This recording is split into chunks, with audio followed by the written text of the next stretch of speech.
Today is, we're really here at the invitation of an organization that has been sourcing me with incredible ideas for a long time, since I was just a councilman. I'm so privileged to speak to you all on behalf of NDN. But before you can start with ideas, you have to start with what your values are and your value proposition.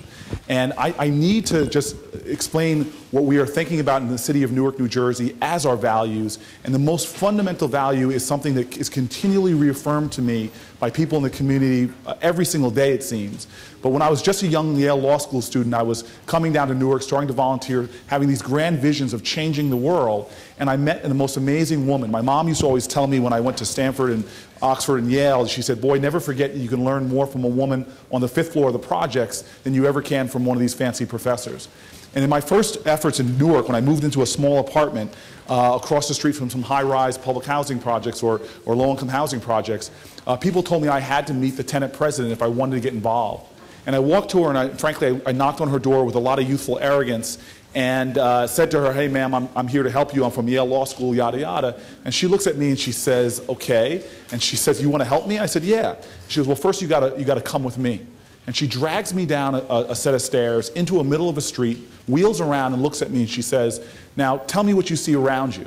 And I looked around me and I described the high-rise projects that were there. I described the abandoned building across the street that was being used for drugs and the neighborhood around me.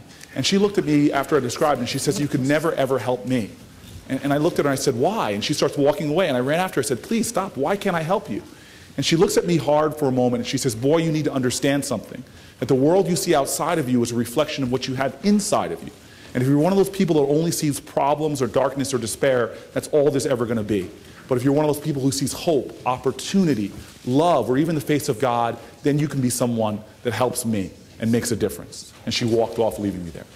We are a nation before anything that always started with a bolder vision for who we were and who our country would be than even existed in reality.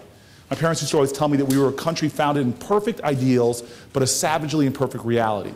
And the history of this nation is ordinary people with extraordinary vision, willing to do extraordinary things to make real on this promise of democracy. And so I get fired up in America now that people look at our country, that live in our country, and be satisfied with what we have, or delve into cynicism or doubt or skepticism about what we can achieve. And especially when it comes to urban America. To me, urban America is the front lines of the fight for America. And it holds within, as I say in New Jersey all the time, the greatest opportunity for growth and for strength. If first and foremost we can begin to see our cities for what they are and see our nation for what it can be. And so this is the value we came into Newark, New Jersey with. And fueled with a lot of great policy wonks, a lot of great activists, my administration began our work immediately on trying to reinvent the vision people had for their government, but more importantly, embolden the vision we had for our community as a whole. And it began in my first week in City Hall, just seeing what kind of things that were going on, and seeing that how we had fallen, and especially the use of information technology, especially in terms of innovation, so far behind the game. I walked into City Hall and said, I need to find out the biggest mystery, why we in the city take so long to pay parking tickets. You have to navigate a Byzantine labyrinth and back hallways. You go to a place, you pay your ticket, you get a little attitude, you come back to your car, and it's taking you so long that by the time you get to your car, you've got a parking ticket on your car because your meter ran out. We started realizing that even though that was a great revenue model, that the reality was is if I can go online and literally buy a car quicker than it takes me to pay a parking ticket in Newark, New Jersey, then we have a real dislocation. And one of the areas we saw the greatest was in public safety. Everybody seemed to think, outside of our city especially, that Newark, New Jersey had a reputation for crime and violence. And so when we walked into City Hall, we saw immediately, visiting precincts, that we were behind the age of innovation, that we were working in the Stone Age. I walked into precincts that looked like scenes from Barney Miller with people working on typewriters that belonged in the Smithsonian. We realized immediately that we had to take our City Hall and our precincts from the Stone Age into the age of the Jetsons. And so we started immediately investing in technology. We now have in Newark, New Jersey, the largest wireless police public safety network, one of the largest in the country. We have cameras going up, gunshot detection systems that have incredible audio technology that can detect a gunshot within seconds and locate exactly where it is. we began to introduce innovations, real-time policing, access to perfect information, all the things that can make a city succeed. And believe it or not, we began to show success that even started shocking even the most boldest people of what could happen. We're now the #1 city in America for violent crime reduction. We're a city in America right now that is bringing in new technology. You're learning to use the green economy to work for us, challenging people's presumptions. We're the second largest port in the nation, but people bring goods and services into our city. They used to pack them on trucks, drive them way down the New Jersey Turnpike, unload them there in warehouses. We went to companies and say, we can save you energy, we can save you time, we can save you money. And as a result of exchanging ideas, we've begun to embolden our economy. I say all this simply to say that today, with the new Democratic network, to me, it's one of the most exciting times. It's where Democrats actually are not looking at party idealism or party loyalty, but are looking at ideas, innovations, and that spirit of vision and optimism that's made our country great. Let me conclude just by bringing you back to that first woman I met when I was coming and starting to get involved in Newark. At the end of our relationship, excuse me, not the end of our relationship, later in our relationship, I came back to visit her one day to interview her. She actually is a tenant president in the building I lived in 8 years. I ended up moving in there, and I had a chance to interview her, and she told me about a story about her son. And her son put on an American military uniform, went overseas to fight, and then came home once to visit her and was murdered in the lobby of her building.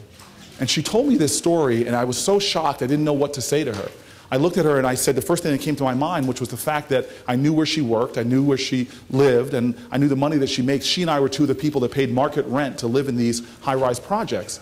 And I said to her, Miss Jones, I said, I don't understand why you still live here. Why do you still walk through that lobby every single day where your son was murdered? Why do you do this? And this incredibly beautiful, dignified, seasoned, sagacious senior stood there and looked at me almost as if I had asked a question that was absurd. She goes, why do I still live here? Why am I still staying in brick towers? Why do I still live in apartment 5A? And I said, yes. And she crossed her arms boldly, stuck out her chest, and she said to me, because I'm in charge of Homeland Security. We have to be Americans like her that take responsibility for our cities, for our communities, and for our nation, who have a boldness and audaciousness of spirit that says we have the capacity to deal with our problems and advance our country. Let me end with this simple quote or paraphrase from my favorite author, a man named James Baldwin. He wrote at a time that we're now celebrating, 40 years since many of the challenges of the 60s, 40 years since the March on Washington.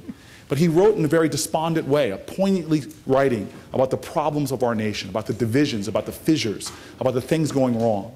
But at the end of that book, if you read the last 2 pages of it, it's probably one of the most visionary and optimistic writings in that time. He was criticized for being too Pollyannish about his view of America. And he writes in that, and it's almost as if he calls to us, as I believe we need to do now, and in the end, many ways, has helped challenge me. He says in the end of that book, if I can paraphrase, he says, I know what I'm asking you is impossible, but in today's day and age, the impossible is the least we can demand. For one is, after all, emboldened by the spectacle of human history in general, and Negro history in particular, for it testifies to nothing less than the perpetual achievement of the impossible.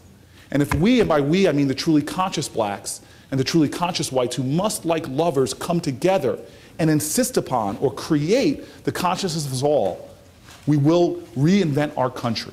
If not, we are destined to recreate the Bible prophecy made real in the Negro spiritual, God gave Noah the rainbow sign, no more water, the fire next time. I believe, because of NDN, because of great leaders in neighborhoods and communities and cities and states all across this country, that the fires of the 60s that burned in riots like Newark will not happen again. But the fires will burn.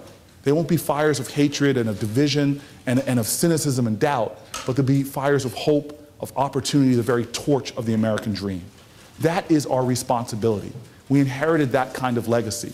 And now we must lift that torch again to light a way out of the darkness and show, as King said in his final words before he was shot, we must show a way to the promised land. Thank you very much.